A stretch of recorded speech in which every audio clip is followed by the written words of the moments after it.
Meet the St. Louis Cardinals, a once proud franchise that went from the 2019 National League Championship Series and consistent 90-win seasons in front of packed crowds to an almost sudden plummet to the bottom.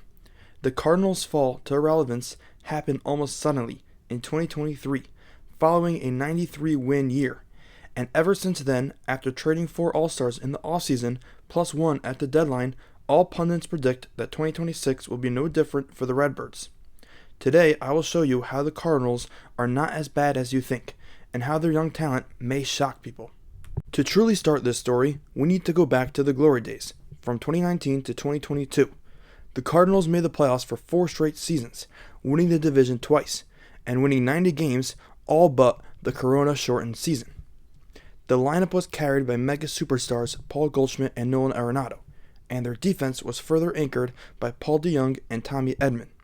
On the pitching side, the Cards' starting rotation was carried by a big three of Miles McCullough, Adam Wainwright, and Jack Flaherty. In the pen, the Cardinals had flamethrowers for days, namely Jordan Hicks and Ryan Helsley. The Cardinals had a great team that made a pretty good run, but everything changed in 2023. 2022 MVP Paul Goldschmidt's wins above replacement cut in half the following season, falling from 7.7 in 2022 to only 1.4 in 2024.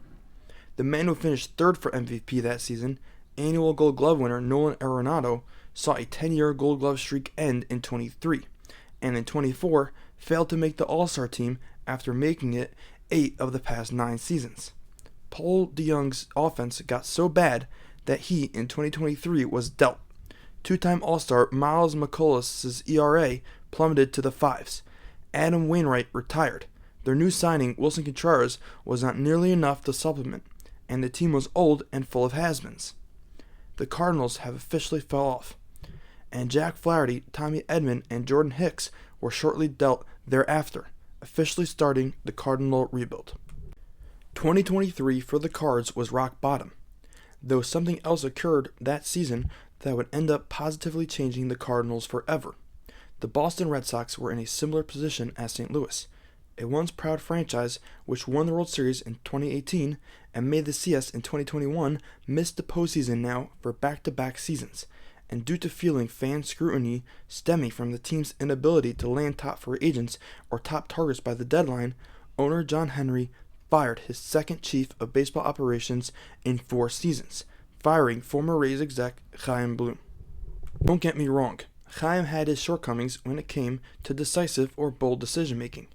Chaim was known for allowing too many voices in the room to be heard, hearing every opinion out, ending up overwhelmed and doing nothing, but failing to mention all of the young chief of baseball operations' crazy success stories would be twisting history. For starters, Chaim took a farm system depleted by blockbuster fisher Dave Dombrowski and turned it into baseball's best, headlined by 2023 4th-round draft pick Christian Campbell, 2021 first-round draft pick Marcelo Meyer, and biggest of all, Roman Anthony, a 2022 second-round draft pick that took the minor league by storm, becoming the top prospect not only for the Sox, but for the entire Major League Baseball. Chaim was a master at the draft, but Chaim was also an expert at the little things. Despite most of the Boston fanbase wanting Jarren Duran to be dealt, Chaim insisted on holding on to him, which paid off massive dividends, most notably a 9-WAR top 10 MVP finish. Another great, seemingly minor move was selecting Garrett Whitlock from the New York Yankees in the Rule 5 draft. Garrett turned out to be a dominant reliever, most notably last season, when he posted an impressive 2.25 ERA and 1.08 WHIP as a setup man for the Red Sox. Another genius move made by Chaim was trading longtime starting catcher Christian Vasquez for a package in which included Wilyer Abreu. The fan base at the time was furious. They wanted to contend, and this move was viewed as a rebuilding one. Though after 2 Gold Gloves with a 118 OPS plus seasons, I can imagine that Sox Nation is no longer as mad. Chaim definitely exited Boston with a track record impressive enough to land another gig, and the very next January he did just that. In 2024, Chaim became an advisor to the spiraling St. Louis Cardinals, and after John Mozeliak retired after the 2025 season, Chaim Bloom fully took over control, giving Cardinals fans nothing but reason for optimism. Chaim gives Cardinals Nation renewed reasons for optimism. That does not mean that Mozeliak did a shabby job finding new young talent. In fact, quite the contrary. For starters, in building a winning team, every contender needs a core in the lineup, preferably made up of young guys from the farm system. And fear not, the Cardinals have just that. Ranking number 4 on MLB Pipeline's 2023 Top 100 Prospect list, the 6'6" behemoth of a human, Jordan Walker, after an extremely rough first 3 seasons in the majors, has officially arrived.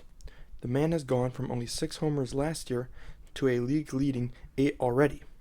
He also leads the league in slugging percentage and has a Baseball Savant page more read than a Playboy Cardi album. Jordan Walker has definitely been St. Louis's Michael Jordan, but every MJ needs a Pippen. And for the Cardinals, their Scottie Pippen is 2026 number 5 prospect in baseball, J.J. Weatherholt. With a 2025 season hitting .306 with 17 homers across Double and Triple A, J.J. took the league by storm, propelling him to land on the big league roster to start off the 2026 season. And after clobbering a bomb in his first ever game on opening day, J.J. made himself heard loud and clear that he's here to stay as a piece of St. Louis's new nucleus. Jordan Walker and J.J. Weatherholt are clearly the 2 most impressive members of the Redbird lineup, but the list of top prospects doesn't stop there. The lineup sports 3 other former top 100 guys, in Nolan Gorman, Mason Wynn, and Alec Burleson. Alec was awesome offensively last year, with a 126 OPS plus, and is fouled up to par, with a 130 OPS plus so far this season. Alec is also incredible underneath the hood as well, in the upper 80th to 90th percentile in almost every batting statistic. Meanwhile, Mason Wynn and Nolan Gorman anchor the Cardinals' real strength, defense. The Cardinals trot out on defense 2 former Gold Glove winners in Mason Wynn and new signee Ramon Urias. Additionally, J.J. Weatherholt is 100th percentile in fielding run value and range. 3 of the Cardinals starters have a fielding run value and 4 have range in at least the 90th percentile, and 6 at least to 80th. In addition, their corner outfielders have cannons for arms, as Jordan Walker has an arm value of 96 and Thomas Saggese has an arm value of 92. The Cards are anchored by their big 2 and by defense, but we can't move on from the lineup without mentioning catcher Ivan Herrera, the heir to Yadier Molina with a special bat. Ivan had a whopping 137 OPS plus last season and boasts a super impressive eye, with a 96th percentile walk percentage, a 92nd percentile whiff percentage, and an 85th percentile strikeout percentage.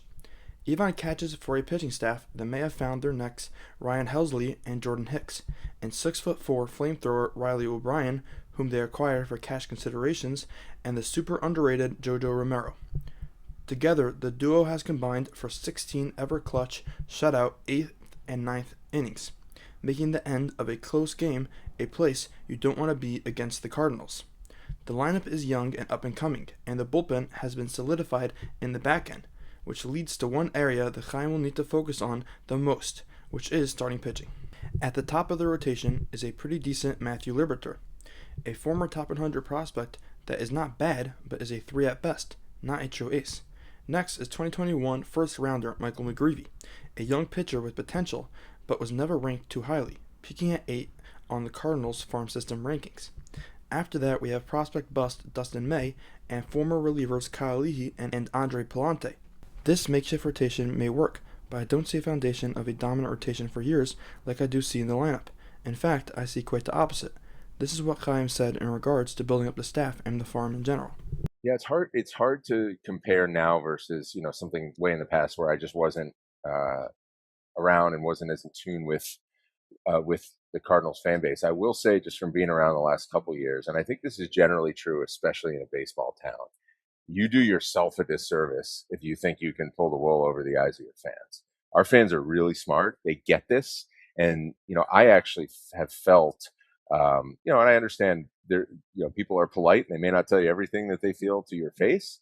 Usually you got to put them behind a keyboard for that type of stuff. But, What do you mean?